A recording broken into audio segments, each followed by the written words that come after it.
My name is Lauren Mitchell, and for the last 3 years, my family has treated my divorce like a contagious disease. It started the day I told them I was leaving Marcus. We'd been married for 7 years, and to everyone on the outside we looked perfect.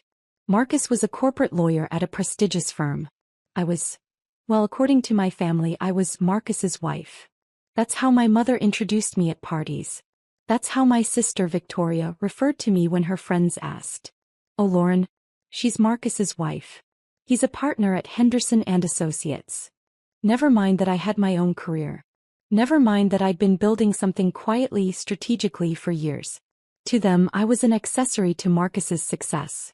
The marriage ended when I discovered Marcus had been having an affair with a paralegal at his firm for 18 months.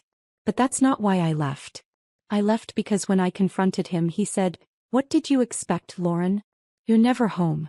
You're always on your laptop doing whatever it is you do. She makes me feel important.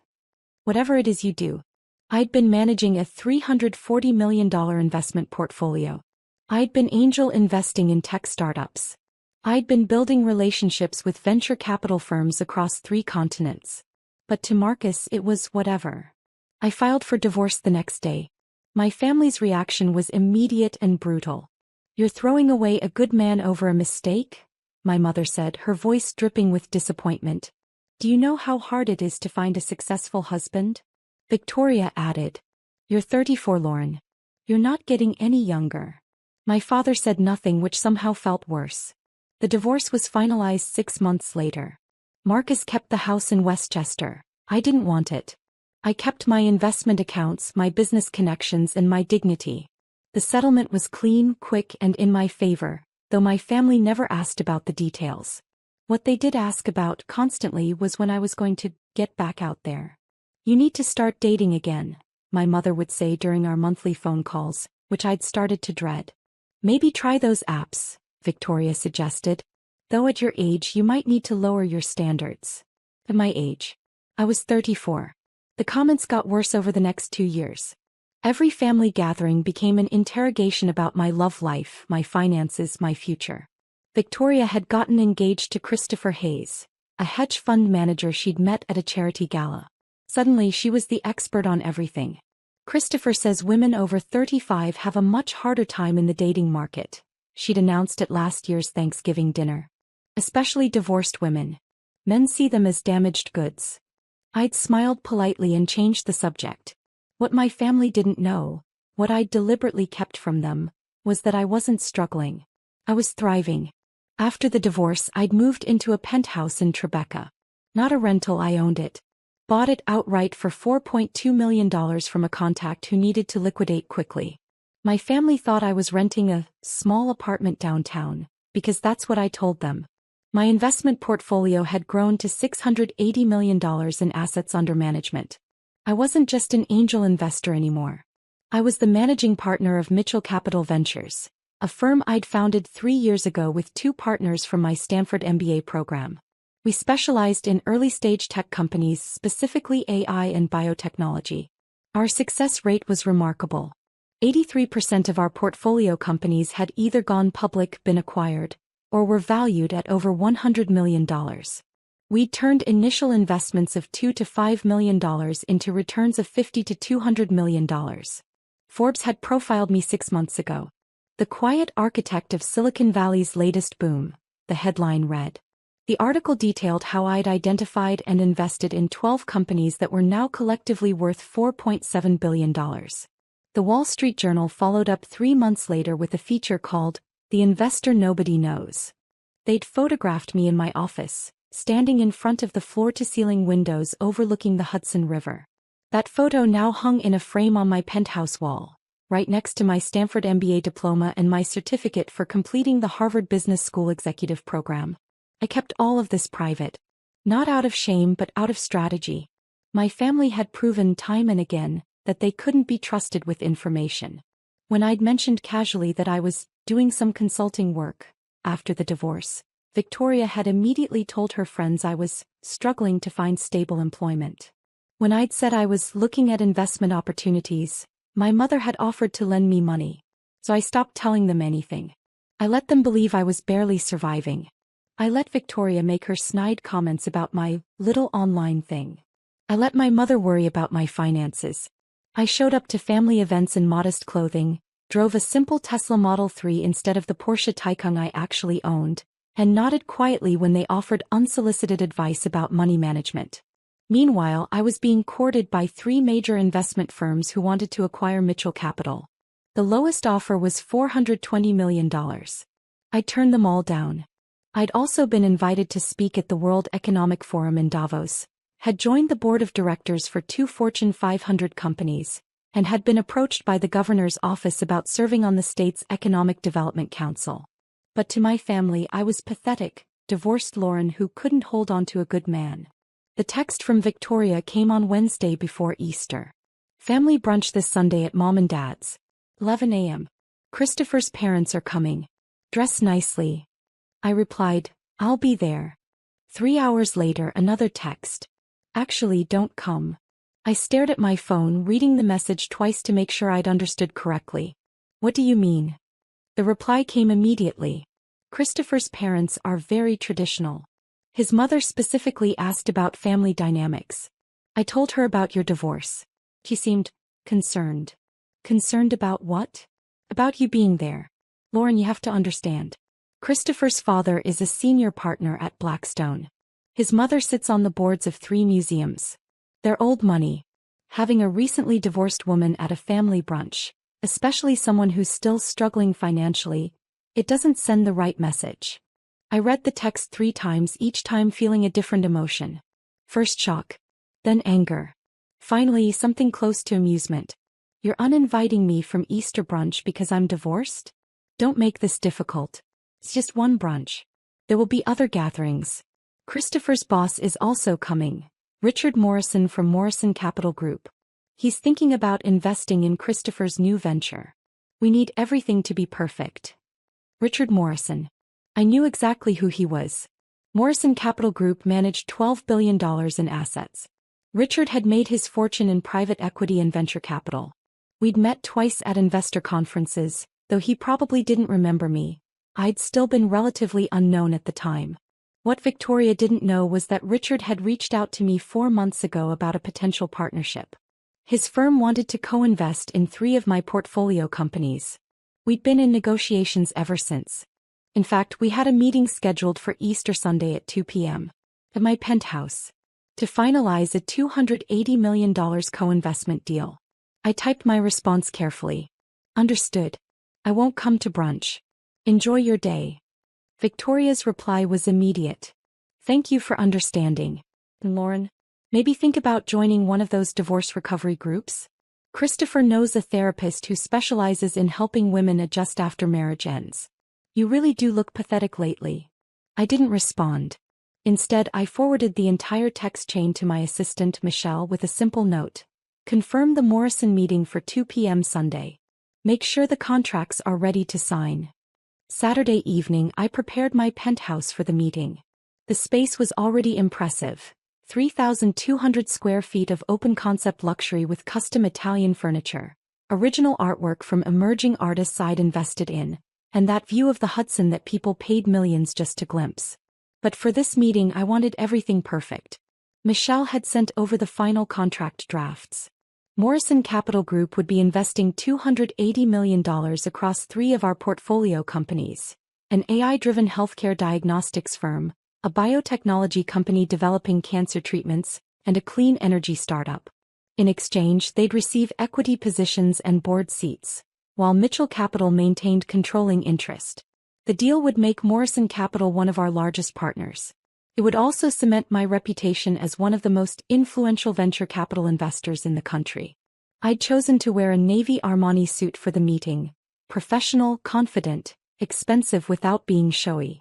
My Wall Street Journal profile hung prominently in my home office, right where Richard would see it when we reviewed the contracts. That evening my mother called. Victoria told me you're not coming tomorrow, she said, her tone carefully neutral. That's right. She explained about Christopher's parents. About the OI situation. She did. I think it's very mature of you to understand, Lauren. This is an important day for Victoria. Christopher's family is very well connected. We can't afford any complications. I almost laughed. Complications. I understand completely, Mom. Good. And dear? Victoria mentioned you might benefit from speaking to someone. About the divorce. It's been 2 years now and you still seem so unsettled. I'm perfectly settled, Mom. Are you? Because Victoria said you're still living in that small apartment. Still doing those odd consulting jobs. Honey, at some point you need to accept that your life didn't turn out the way you planned. There's no shame in starting over, but you have to actually start. I thought about my $680 million portfolio. About the $280 million deal I'd be closing tomorrow. About the 3 acquisition offers I'd turned down. About the Forbes profile and the Wall Street Journal feature and the speaking invitation to Davos. You're right, Mom, I said quietly. I'll work on that. After I hung up, I poured myself a glass of wine and stood by the floor-to-ceiling windows, looking out over the city. Somewhere out there my family was preparing for their perfect Easter brunch. They were probably discussing Christopher's brilliant career, Victoria's upcoming wedding, and poor, pathetic Lauren who couldn't get her life together. Let them, I thought. Tomorrow they'd learn the truth. Not from me. But they'd learn. Easter Sunday morning, I woke at 7 a.m. and went for a run along the Hudson River Greenway. The city was quiet, peaceful. By the time I returned to my penthouse, showered and changed into my Armani suit, it was 10:30 a.m. My family's brunch would be starting in 30 minutes. I made coffee and reviewed the Morrison contracts one final time. Everything was in order. Michelle had confirmed that Richard would arrive at 2 p.m. with his legal team. At 11:15 my phone buzzed. A text from Victoria. Brunch is wonderful. Christopher's parents are delightful. His boss Richard is here too, such an impressive man. Thank God you're not here to ruin it with your sad divorce energy. I didn't respond. At 11:47 another text. Richard just asked if Christopher has any siblings. Mom explained about you but said you're going through a difficult time. He was very understanding. Even offered to connect you with someone at his firm who does entry-level work. I told him you'd probably appreciate that since you're struggling. You're welcome. Entry-level work. At Morrison Capital Group. Where I was about to become a $280 million partner. I smiled and set my phone down. At 1:30 p.m. I did a final walkthrough of the penthouse. The contracts were laid out on my office desk. The Wall Street Journal profile was visible on the wall. Everything was ready. At 1:55 p.m., my building's concierge called. Ms. Mitchell, Mr. Morrison and his team are here. Send them up, please. I stood by the windows waiting. The private elevator opened directly into my penthouse. One of the features that had attracted me to the property. At exactly 2 p.m. the doors opened. Richard Morrison stepped out, followed by 2 attorneys and Christopher Hayes. Christopher. Victoria's fiancé. Looking confident and self-assured in his expensive suit, clearly there to impress his boss. The moment Christopher saw me, his face went completely white. Lauren, he said, his voice barely above a whisper. Richard looked between us, confused. You two know each other? She's... Christopher started, then stopped. She's my fiancé's sister. Small world, Richard said pleasantly, then turned to me. Lauren, thank you for hosting. Your assistant said you have the final contracts ready? I do, I said, gesturing toward my office. Please come in. We walked past the living room with its original artwork, past the dining area with its custom table that seated 12, and into my home office. Richard's eyes went immediately to the Wall Street Journal profile on the wall. I remember when that came out, he said. Brilliant piece. Though I have to say the photo doesn't do your space justice. This view is remarkable. Thank you, I said. I find it helps with decision-making. Perspective matters in this business. Christopher was standing frozen in the doorway, staring at everything. The office. The view. The Wall Street Journal profile. The Forbes magazine on my desk with my face on the cover. Richard sat down and began reviewing the contracts. His attorneys flanked him, making notes. Christopher remained standing, looking like he might be sick. Everything looks perfect, Richard said after 10 minutes of review. The terms are exactly what we discussed. Mitchell Capital maintains controlling interest. Morrison Capital gets board seats and equity positions. The $280 million will be transferred in 3 tranches over 6 months. Correct, I said. And you're confident in the valuations? particularly for the healthcare AI company. Extremely confident. They're filing their FDA approval next month. I expect a 400% return within 2 years. Richard smiled. This is why everyone wants to work with you, Lauren. Your track record is impeccable. He signed the contracts. His attorneys signed. I signed. $280 million. Done. Christopher, Richard said, standing up, take notes. This is how you build real wealth. Not by managing other people's money, but by identifying opportunities before anyone else sees them. He turned to me. How did you know about the healthcare AI company?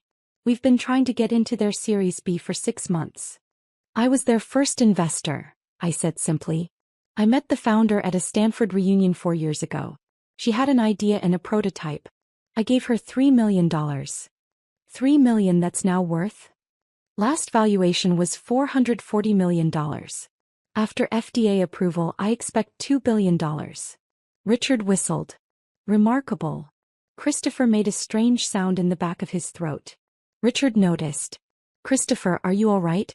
You look pale. Christopher started. I didn't know Lauren was. Victoria never said. Victoria doesn't know, I said quietly. I keep my professional life private. Richard's phone buzzed. He glanced at it, then frowned. Excuse me, I need to take this. It's my wife. He stepped toward the windows. Hello? Yes, I'm still at the meeting. What? Slow down. Who said that? His expression changed from pleasant to confused to something close to anger. Victoria did what? He listened. No, Margaret, that's not. Let me call you back. He hung up and turned to Christopher. My wife just received a very strange phone call from someone named Victoria Hayes. Your fiancé. Christopher's face somehow went even paler. Yes, sir. She called my wife to ask if I could keep an eye out for her sister Lauren, who's apparently struggling after a difficult divorce, and might need entry-level opportunities at Morrison Capital? The office went completely silent. Richard looked at me. Then at Christopher. Then at the contracts we just signed. Then at the Wall Street Journal profile on the wall. Entry-level, he repeated slowly. She thinks Lauren Mitchell, managing partner of Mitchell Capital Ventures, the woman who just partnered with my firm on a $280 million deal, needs entry-level work? Sir, I can explain, Christopher started. Explain what? Richard's voice was sharp now.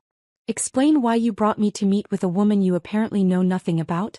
Explain why your fiancé is calling my wife to offer charity to one of the most successful investors in the country.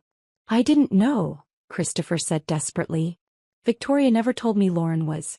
I thought she was she's always so quiet at family events, and Victoria said she was struggling and you didn't bother to do basic research? Richard said coldly. Christopher, I brought you to this meeting because I thought you showed promise. I wanted you to see how real deals are made. Instead, you've demonstrated that you don't even know your own fiancé's family. He turned to me. Lauren, I apologize for this awkwardness. No apology necessary, I said calmly. Family dynamics can be complicated. Richard's phone buzzed again. He answered immediately. Margaret, I'll call you back. What? Who else called? He listened, his expression darkening. Victoria called my mother too? And told her what?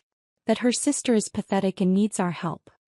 He looked at Christopher with something close to disgust. Pack your things tomorrow. You're off the Morrison investment team. Sir, please. I don't work with people who lack basic professional awareness. And I certainly don't work with people whose families insult my business partners. He turned to me. Lauren, thank you for your professionalism. I'll have my assistant coordinate the fund transfers. Thank you, Richard. He shook my hand, nodded curtly at Christopher, and left with his attorneys. Christopher stood frozen in my office, his face ashen. You let us believe. He started. I let you believe what you wanted to believe, I said quietly. I never lied about my career. I simply didn't advertise it. Your fiancé decided I was pathetic because I got divorced. Your future mother-in-law decided I was struggling because I don't drive a Porsche to family dinners. You all decided I needed charity because I dress modestly and don't boast about my success. Victoria's going to have to explain to your family why she just got you fired, I said. She's going to have to explain why she called Richard Morrison's wife and mother to offer charity to Richard Morrison's newest business partner. She's going to have to explain a lot of things. Christopher's phone started ringing. He looked at the screen. It's Victoria. You should answer that, I said. He stumbled toward the elevator, phone to his ear. I could hear him talking frantically as the doors closed. Victoria, listen to me. No, you don't understand. She's not struggling, she's... Victoria, stop talking. Your sister just signed a $280 million deal. No, I'm not joking. Victoria, I just lost my job because you... The elevator doors cut off the rest. I walked back to the windows looking out over the Hudson. My phone buzzed. A text from Victoria. Call me right now. Then another. Christopher said you signed a deal? For $280 million? That's impossible. Then another. He said Richard Morrison fired him because of me? What did you tell them? I didn't respond. My mother called.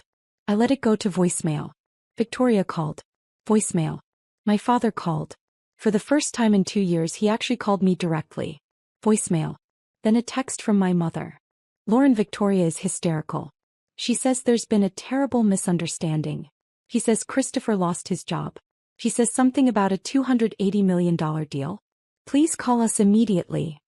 I poured myself a glass of wine and sat down with my laptop. I had emails to answer, 3 portfolio companies to check on, and a board meeting to prepare for. My phone kept buzzing.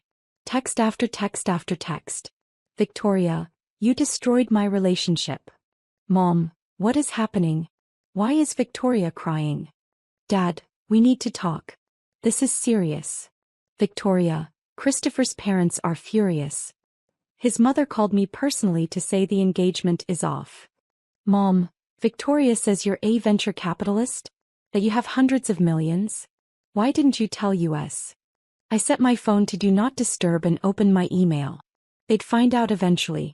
The contracts would become public record.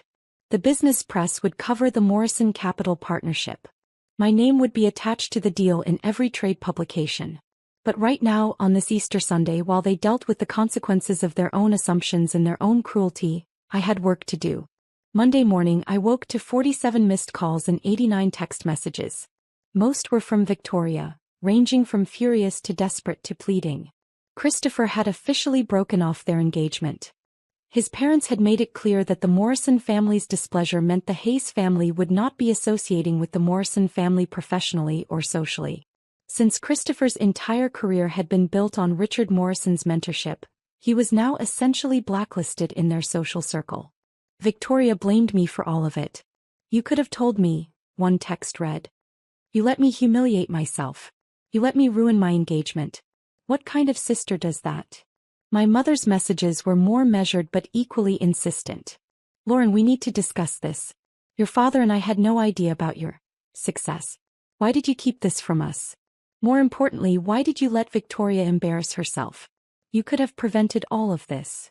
The one that surprised me came from my father at 6:47 a.m. I looked you up. Forbes, Wall Street Journal, Business Insider. I had no idea. We need to talk about family investments. I have some ideas that could benefit from your expertise. I responded to none of them. Instead, I went to my office in Midtown. Yes, I had an actual office, a full floor in a building near Grand Central that Mitchell Capital shared with 2 other firms. My partners, David and Priya, were already there when I arrived. Did you see the news? Priya asked, pulling up her laptop. Business Insider had published a story about the Morrison Capital deal. Morrison Capital Group partners with Mitchell Capital Ventures in $280 million tech investment deal, the headline read. The article mentioned me by name, included a quote from Richard about my exceptional track record, and referenced my Wall Street Journal profile. Your phone must be exploding, David said. Family? Priya asked knowingly. She'd met Victoria once at a company event I'd foolishly invited her to. Victoria had spent the entire evening asking Priya if she was Lauren's assistant, despite being introduced as a co-founder. Family, I confirmed. By noon, the story had spread to Bloomberg, Forbes, and the Financial Times. My assistant Michelle fielded 17 interview requests, 9 speaking invitations, and 5 acquisition offers for Mitchell Capital. She also fielded 3 calls from my mother, 2 from Victoria, and one from someone claiming to be my family attorney, asking about fiduciary responsibilities to blood relatives. At 3 p.m. my building security called. "Ms. Mitchell, there's a Victoria Hayes in the lobby. She doesn't have an appointment but insists she's your sister. She's quite insistent." "Don't let her up," I said. "If she refuses to leave, call the police for trespassing." "Understood, ma'am." 10 minutes later my mother called from the lobby. I had security escort her out as well. That evening I received an email from my father. The subject line read, "Family meeting required." The email detailed how, as my parents, they had contributed to my upbringing and education, and therefore deserved transparency regarding significant financial developments. He suggested we meet to discuss appropriate family investment opportunities and equitable distribution of resources. I forwarded it to my attorney with a note. "Please send a cease and desist if this continues." Victoria's messages became increasingly unhinged. And Dad took out a second mortgage to pay for your Stanford MBA. You owe US. I introduced you to Marcus. If IT wasn't for me, you never would have had those years of stability to build your little company. Christopher's family is suing me for defamation. They say I knowingly lied about your financial status to make myself look better. I need a lawyer. You have to help me. I blocked her number. Tuesday morning, Richard Morrison's office called. His assistant was pleasant and professional. "Mr. Morrison wanted to personally apologize for the awkwardness on Sunday. He also wanted you to know that the incident has been handled." "Handled?" I asked. "Christopher Hayes is no longer with Morrison Capital Group. Additionally, Mr. Morrison has made it clear to his social circle that any business involving the Hayes family would be viewed as problematic." In other words, Christopher and Victoria were socially and professionally radioactive now. "That wasn't necessary," I said, though I didn't mean it. Mr. Morrison disagrees. He values his business relationships and doesn't tolerate disrespect toward partners. He also asked me to extend an invitation to you for a dinner next month. Small group, very exclusive. Several investors he thinks you should meet. I'd be honored. After I hung up, Michelle brought in the mail. Among the usual business correspondence was a thick envelope with my parents' return address. Inside was a letter handwritten by my mother. "Lauren, I don't understand why you've shut us out. We're your family. Yes, we may have misjudged your situation, but that's only because you deliberately kept us in the dark. How were we supposed to know you were successful when you never told us? Victoria is devastated. Her engagement is broken, her reputation is ruined, and all because you couldn't be bothered to set the record straight. A simple conversation could have prevented all of this. Your father and I supported you through Stanford. We were there when Marcus left you. We worried about you. And this is how you repay us. By making us look foolish? We deserve better from you. Family deserves better. Call us." I read it twice, then filed it away. They still didn't understand. They thought this was about me keeping secrets.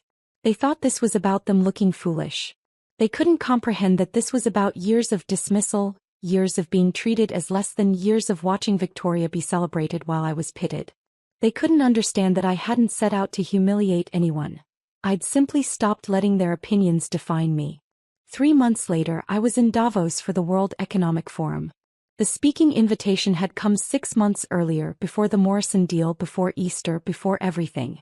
I was part of a panel discussion on the future of venture capital in emerging technologies. The other panelists included 2 former CEOs, a Nobel laureate economist and Richard Morrison. During the panel, the moderator asked me about my investment philosophy. "I look for founders who've been underestimated," I said. "People who've been told they're not ready, not smart enough, not connected enough. Those are the people who work hardest to prove everyone wrong. That's where I find my best returns." After the panel, Richard and I had coffee. "I heard Victoria tried to sue you," he said. "She did. My attorney handled it. The case was dismissed. And your family? Haven't spoken to them since Easter." He nodded thoughtfully. "My daughter went through something similar. Not as dramatic, but similar. Her family expected her to fail, so when she succeeded they couldn't accept it. They wanted credit for her success or compensation for her using family resources. It got ugly. What did she do? Cut them off completely. Best decision she ever made." He smiled. She's thriving now. CEO of her own company. Happy. Peaceful. That's good to hear. You'll thrive too, Lauren. You already are. He was right. Mitchell Capital had grown to $840 million in assets under management. We'd closed 6 new deals since Easter, including 2 with Morrison Capital Group. Forbes had ranked me number 14 on their list of most influential venture capitalists under 40. I'd also started a foundation focused on funding women entrepreneurs who'd been passed over by traditional venture capital. We'd invested in 17 companies so far. 12 were already profitable. My personal life was exactly as I wanted it. Quiet, private, and entirely my own. I dated occasionally, traveled frequently, and spent my free time mentoring young investors. I'd moved to an even larger penthouse, this one with a private terrace and direct views of both the Hudson River and Central Park. My Stanford MBA diploma hung in my home office next to the Wall Street Journal profile, the Forbes cover, and a new edition. A framed photo from Davos of me standing with 3 other panelists, including a former Secretary of State. One evening in June, I received a wedding invitation. Not from Victoria, she and Christopher hadn't reconciled. From someone else entirely. Sarah Chin, the founder of the healthcare AI company I'd first invested in 4 years ago. The company that was now worth $2.1 billion after FDA approval. She was marrying her partner and she wanted me there. You believed in me when no one else would, her personal note read. You're the reason any of this exists. Please come celebrate with us. I RSVP'd yes immediately. The wedding was beautiful. Small, intimate, filled with people who'd supported Sarah and her partner through their journey. During her toast, Sarah looked directly at me. Lauren once told me that the best revenge is success, she said. She was right. But the better truth is that success isn't revenge at all. It's freedom. Freedom to build the life you want with the people who deserve to be in it. Lauren, thank you for showing me that. Everyone raised their glasses. I smiled, feeling something I hadn't felt in years around family events. I felt like I belonged. Later that evening my phone buzzed. A text from an unknown number. This is Victoria. I got a new number because you blocked my old one. Mom is sick. Stage 3 breast cancer. He's asking for you. I know you hate us, but she's our mother. Please. I stared at the message for a long time. Then I called my assistant. Michelle, I need you to research the best oncologists in New York.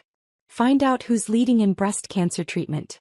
Get me their contact information. Of course. May I ask why? My mother is sick. I'm going to make sure she gets the best care possible. Send me the information and I'll arrange everything. The bills should be sent directly to me.